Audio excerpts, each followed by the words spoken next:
जय श्री राम दोस्तों, हमारे चैनल में एक बार फिर आपका स्वागत है। आज मैं आपको महाकालेश्वर ज्योतिर्लिंग जो कि उज्जैन में स्थित है से जुड़ी जो दो कथाएं सबसे ज़्यादा प्रचलित हैं उनके बारे में इस वीडियो में आपको बताऊंगा और वहां से जुड़ा इतिहास। तो वीडियो शुरू करने से पहले दोस्तों एक प्रार्थना, यदि आप हमारे चैनल पर नए हैं तो कृपया इस चैनल को सब्सक्राइब करें। वीडियो पसंद आए तो इसे लाइक और शेयर अवश्य करें, जिससे हमें भविष्य में और वीडियो बनाने का प्रोत्साहन मिलता रहे। आइए अब इस कथा को शुरू करते हैं। उज्जैन नगरी में स्थित महाकालेश्वर ज्योतिर्लिंग शिवजी का तीसरा ज्योतिर्लिंग कहलाता है।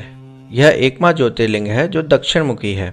इस ज्योतिर्लिंग से संबंधित दो कहानियां पुराणों में भी वर्णित हैं, जो कि इस प्रकार हैं। शिव पुराण में वर्णित कथा जो है उसके बारे में आपको पहले बताता हूँ।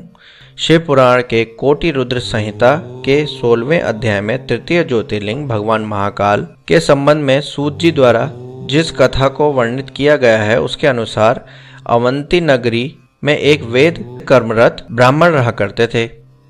वे अपने घर में अग्नि की स्थापना कर प्रतिदिन अग्निहोत्र करते थे और वैदिक कर्मों के अनुष्ठान में लगे रहते थे।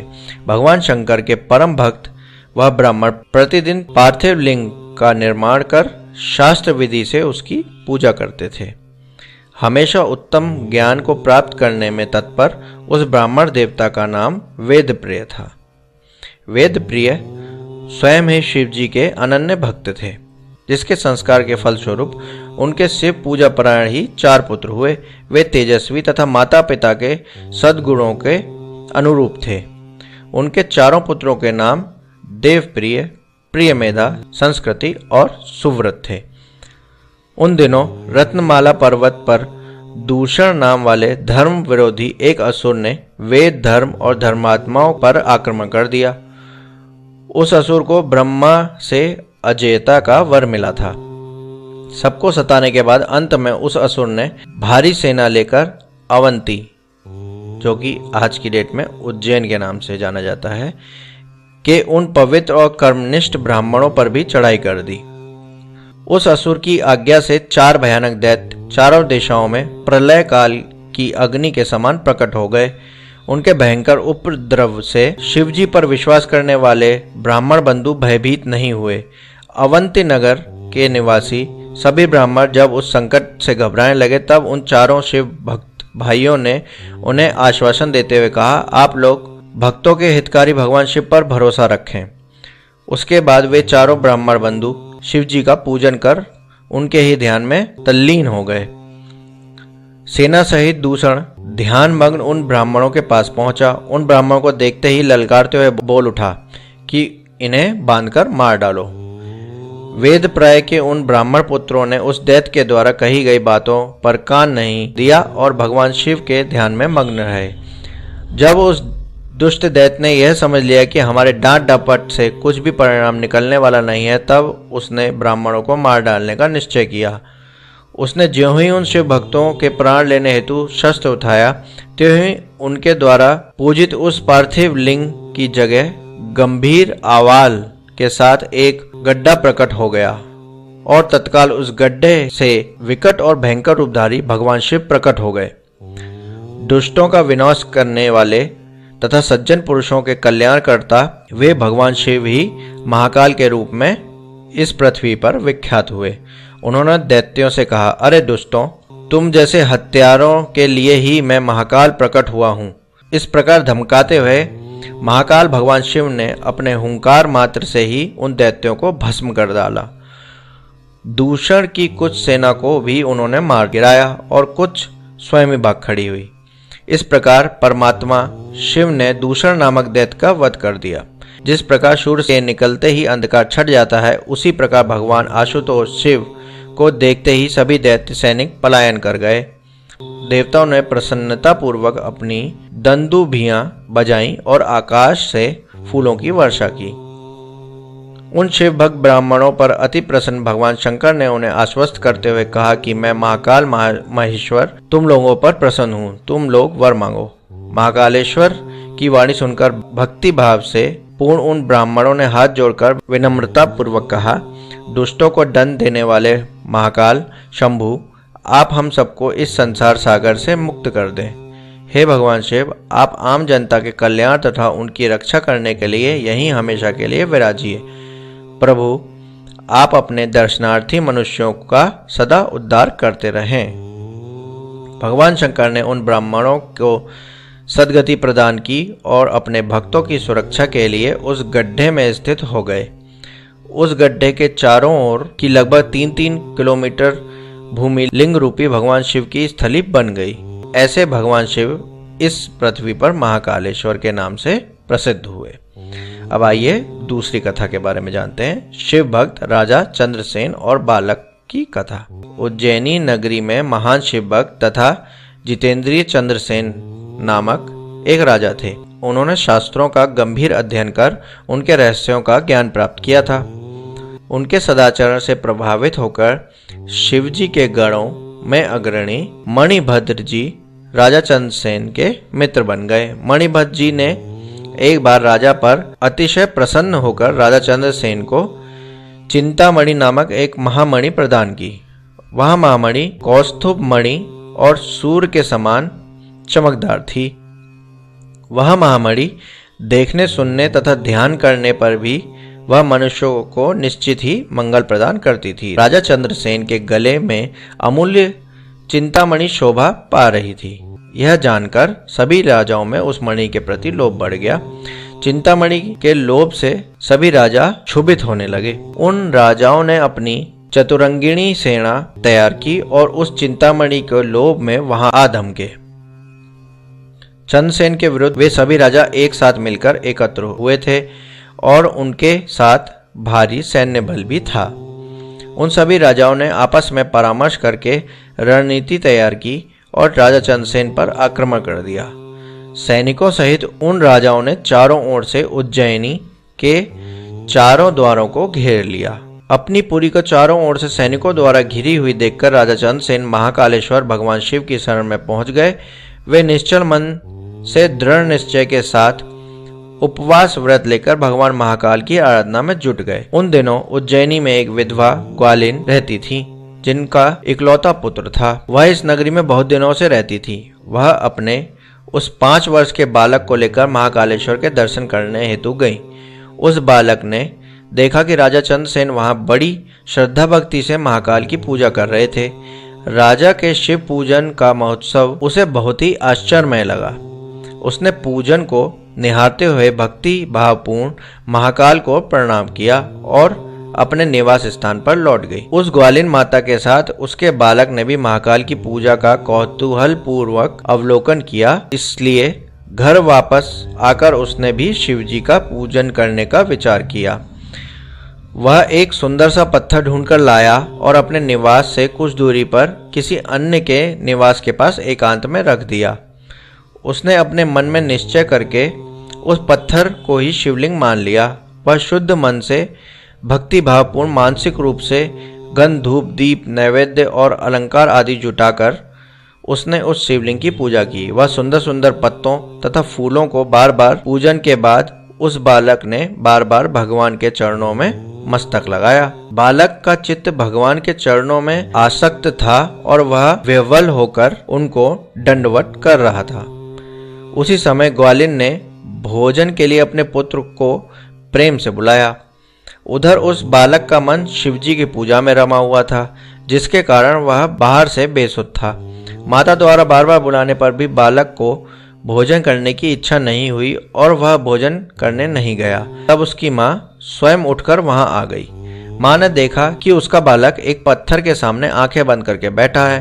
वह उसका हाथ पकड़कर बार बार खींचने लगी, पर इस पर भी वह बालक वहां से नहीं उठा, जिससे उसकी माँ को क्रोध आ गया और उसने उसे खूब पीटा।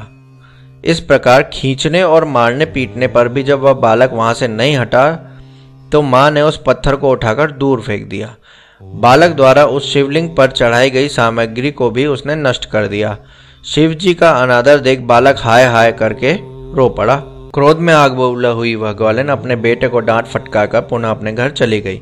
जब उस बालक ने देखा भगवान शिव जी की पूजा को उसकी माता ने नष्ट कर दिया, तब वह बिलक बिलक कर रोने लगा।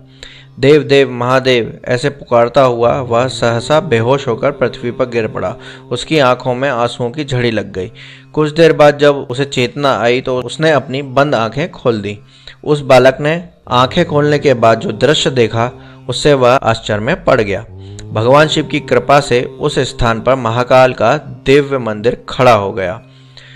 मणियों के चमकीले खंभे उस मंदिर की शोभा बढ़ा रहे थे। वहां के भूतल पर स्फटिक मणि जड़ दी गई थी। तपाए गए दमकते हुए स्वर्ण शिखर उस शिवालय को शोभित कर रहे थे।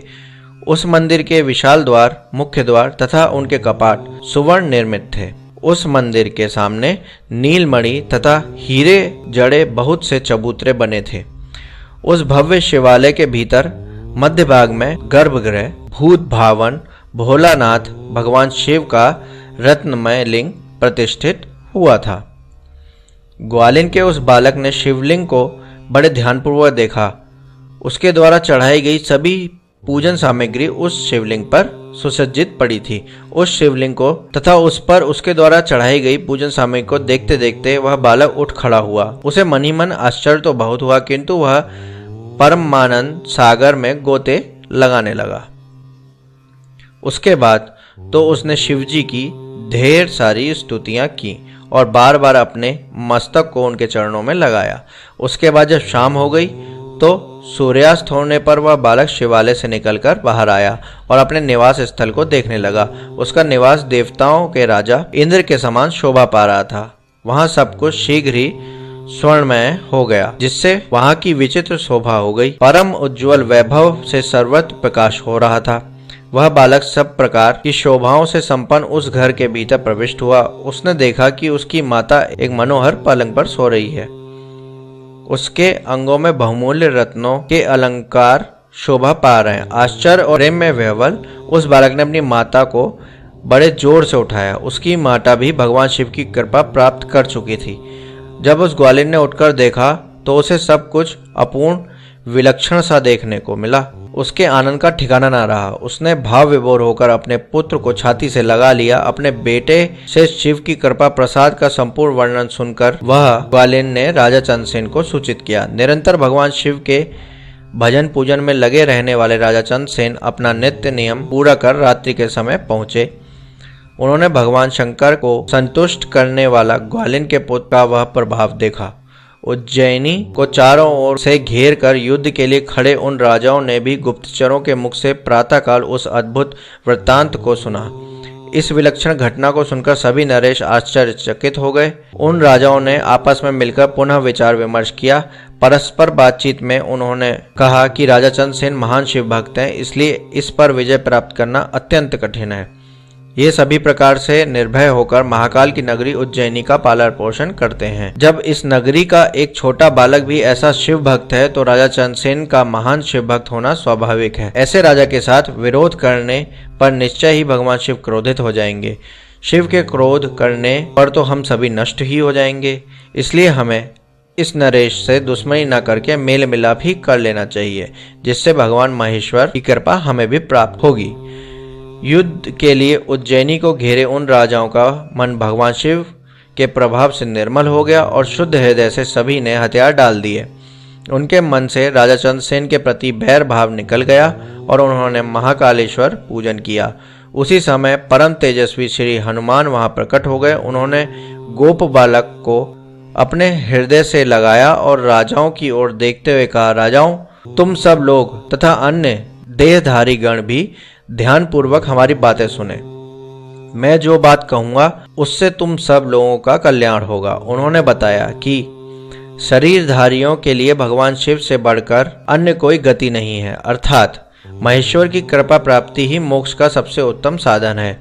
यह परम सौभाग्य का विषय है कि इस गोप कुमार ने शिवलिंग का दर्शन किया और उससे प्रेरणा लेकर स्वयं शिव की पूजा में प्रवृत्ति हुआ। यह बालक किसी भी प्रकार का लौकिक अथवा वैदिक मंत्र नहीं जानता है, किंतु इसने बिना मंत्र का प्रयोग किए ही अपनी भक्ति निष्ठा के द्वारा भगवान शिव की आराधना की और उन्हें प्राप्त कर लिया। यह बालक अब गोप वंश की कीर्ति को बढ़ाने वाला तथा उत्तम शिव भक्त हो गया है। भगवान शिव की कृपा से यह इस लोक के संपूर्ण भागों का उपयोग करेगा और अंत में मोक्ष को प्राप्त होगा। इस बालक के कुल में इससे 8वीं पीढ़ी में महायशस्वी नंद उत्पन्न होंगे। उनके यहाँ ही साक्षात नारायण का प्रादुर्भाव होगा। ये भगवान नारायण ही नंद के पुत्र के रूप में प्रकट होकर श्री कृष्ण के नाम से जगत में विख्यात होंगे। यह गोप बालक भी, जिस पर कि भगवान शिव की कृपा हुई है, श्रीकर गोप के नाम से विशेष प्रसिद्धि प्राप्त करेगा। शिव के ही प्रतिनिधि वानर राज हनुमान ने समस्त राजाओं सहित राजा चंद्रसेन को अपनी कृपा दृष्टि से देखा। उसके बाद अति प्रसन्नता के साथ उन्होंने गोप बालक श्रीकर को शिव जी की उपासना के संबंध में बताया। पूजा अर्चना की जो विधि और आचार व्यवहार भगवान शंकर को विशेष प्रिय है, उसे भी श्री हनुमान जी ने विस्तार से बताया। अपना कार्य पूरा करने के बाद वे समस्त भूपाल और राजा चंद्रसेन से और गोप बालक श्रीकर से विदा लेकर वहीं पर तत्काल अंतर्ध्यान हो गए। राजा चंद्रसेन की आज्ञा प्राप्त कर सभी नरेश अपनी राजधानियों को वापस हो गए। कहा जाता है भगवान महाकाल तब से ही उज्जैनी में स्वयं विराजमान